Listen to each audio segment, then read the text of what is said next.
ತಂಡಕ್ಕೆ 6 ರನ್ನಿನ ಭರ್ಜರಿ sixer bank ಅಂತ ಹೇಳಿದ ಗಂಗಾಧರ ಭಾರಿ ಸಿಕ್ಸರ್. ಸೆಕೆಂಡ್ ಓವರಿನ ಲಾಸ್ಟ್ ಬಾಲ್ ಆಗಿರುತ್ತದೆ ಅದು.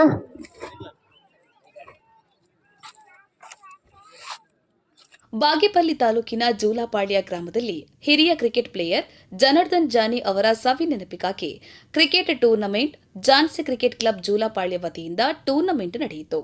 ಈ ಟೂರ್ನಮೆಂಟ್ ಅನ್ನು ಸುಪ್ರೀಂ ಕೋರ್ಟ್ ವಕೀಲರಾದ ಡಾ C K Moula Sharif, Hindustan gold company ಮಾಲಕರಾದ ಸಿಕೆ ಮಹಮ್ಮದ್ ಶರೀಫ್, ಬಿಎನ್ಬಿಎಲ್ ಕೇಶವ, ಪ್ರಶಾಂತ್, ಗ್ರಾಮ ಪಂಚಾಯತ್ನ ಮಾಜಿ ಅಧ್ಯಕ್ಷರಾದ ಈರಪ್ಪ, ಮಾಜಿ ಗ್ರಾಮ ಪಂಚಾಯತ್ ಉಪಾಧ್ಯಕ್ಷರು ಮತ್ತು ಜೂಲಾಪಾಳ್ಯ ಮುಖಂಡರಾದ ಮುನಿರಾಜು, ನಾರಾಯಣಪ್ಪ, ಮಾಜಿ ಗ್ರಾಮ ಪಂಚಾಯತ್ನ ಸದಸ್ಯರು ಮತ್ತು ಜೂಲಾಪಾಳ್ಯ ಕ್ರಿಕೆಟ್ ಆಟಗಾರರಾದ ಚಂದ್ರನಾಯ್ಡು ಕಾಜಾವಳಿ, ನಾಗೇಂದ್ರ ಪ್ರಸಾದ್, ನಂದಕಿಶೋರ್, ಸಚಿನ್ ಕೇಟ್, ಕಾಶಿಫ್ ಜೆಪಿ, ಗಂಗರಾಜ್ ಹಾಗೂ ಇನ್ನೂ ಅನೇಕರು ಉಪಸ್ಥಿತರಿದ್ದು ಕ್ರಿಕೆಟ್ ಟೂರ್ನಮೆಂಟ್ ಅನ್ನು ಯಶಸ್ವಿಗೊಳಿಸಿದರು.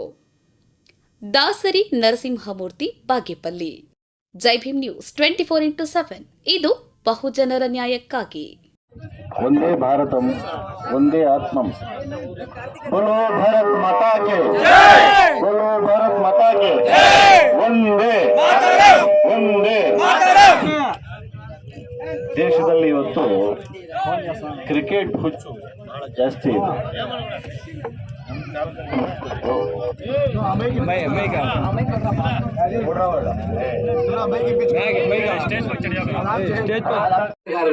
ಮತ್ತೆ ಜೂಲ್ಪಾಳ್ಯ ಗ್ರಾಮಸ್ಥರಿಗೆ, ಸುತ್ತಮುತ್ತಲಿನ ಗ್ರಾಮಸ್ಥರಿಗೆ ನಮಸ್ಕರಿಸ್ತಾ, ಈ ಕ್ರಿಕೆಟ್ ಜೂಲ್ಪಾಳ್ಯದಲ್ಲಿ ತುಂಬಾ ವರ್ಷದಿಂದ ನಮ್ಮ ಸೀನಿಯರ್ಸ್ ಆಡ್ತಾ ಇದ್ರು. ಜಾನಿ ಬಂದ್ಬಿಟ್ಟು ನನ್ನ ಕ್ಲಾಸ್ಮೇಟ್ 1ನೇ ಕ್ಲಾಸಿಂದ ಚಡ್ಡಿ ದೋಸ್ತು, ನಾವಿಬ್ರು ತುಂಬಾ ಕ್ಲೋಸು. ಅವನೇ ನನಗೆ ಕ್ರಿಕೆಟ್ ಕಲಿಸಿದ್ದು ಫಸ್ಟು. ನಾನು SLC ವರೆಗೂ ಕ್ರಿಕೆಟ್ ಆಡ್ತಾ ಇರ್ಲಿಲ್ಲ, ನಾನು ಖೋ ಖೋ ಪ್ಲೇಯರ್ ಆಗಿದ್ದೆ. ಅವನೇ ಫಸ್ಟು ಕ್ರಿಕೆಟ್ ಕರ್ಕೊಂಡೋಗಿ ಕ್ರಿಕೆಟ್ ಆಡಿದ. ಆವಾಗ ಸೀನಿಯರ್ ಇದ್ದಿದ್ದು ಮೊಹಮ್ಮದ್ ಮತ್ತೆ ನಾಗೇಂದ್ರ ಪ್ರಸಾದ್ ಇವರೆಲ್ಲ ಆಡ್ತಿದ್ರು. ಆವಾಗ ಹೆಸರಿಟ್ಟಿದ್ದು ನಾವು ಝಾನ್ಸಿ ಕ್ರಿಕೆಟ್ ಕ್ಲಬ್ ಅಂತ ಜೂಲ್ಪಾಳ್ಯಕ್ಕೆ.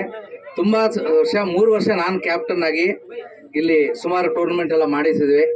ಅದಕ್ಕೆ ಮೊದಲು ನಮ್ಮ ಸೀನಿಯರ್ಸು ಚೆನ್ನಾಗಿ ಆಡ್ತಿದ್ರು, ಟೂರ್ನಮೆಂಟ್ ನಡೆಸ್ತಾ ಇದ್ರು. ಬಟ್ ನಾವು ಮಾಡಿದ್ಮೇಲೆ ಹುಡುಗರು ಅದನ್ನು ತಗೊಂಡು ಈಗ ಒಳ್ಳೆ ಪಾಸಿಟಿವ್ ಆಗಿ ಗೇಮ್ ಆಡಿಸ್ತಾ, ಅದನ್ನ ದೊಡ್ಡ ಮಟ್ಟದಲ್ಲಿ ನಡೆಸ್ತಾ ಇರೋದಕ್ಕೆ ತುಂಬಾ ಖುಷಿ ಇದೆ. ಇದೇ ತರ ಪ್ರತಿ ವರ್ಷ ನೀವು ಟೂರ್ನಮೆಂಟ್ ಮಾಡಿ ಈ ನಮ್ಮ ಸುತ್ತಮುತ್ತ ಊರುಗಳಲ್ಲಿ ಕ್ರಿಕೆಟ್ ತುಂಬಾ ಚೆನ್ನಾಗಿ ಡೆವಲಪ್ ಆಗುತ್ತೆ, ಒಳ್ಳೆ ಕ್ರೀಡಾ ಸ್ಫೂರ್ತಿಯನ್ನ ನೀಡುತ್ತೆ ಅಂತ ಅಂದ್ಕೊಂತಾ ಇದ್ದೀನಿ. ಎಲ್ಲರಿಗೂ ತುಂಬಾ ಧನ್ಯವಾದಗಳು. Thank you.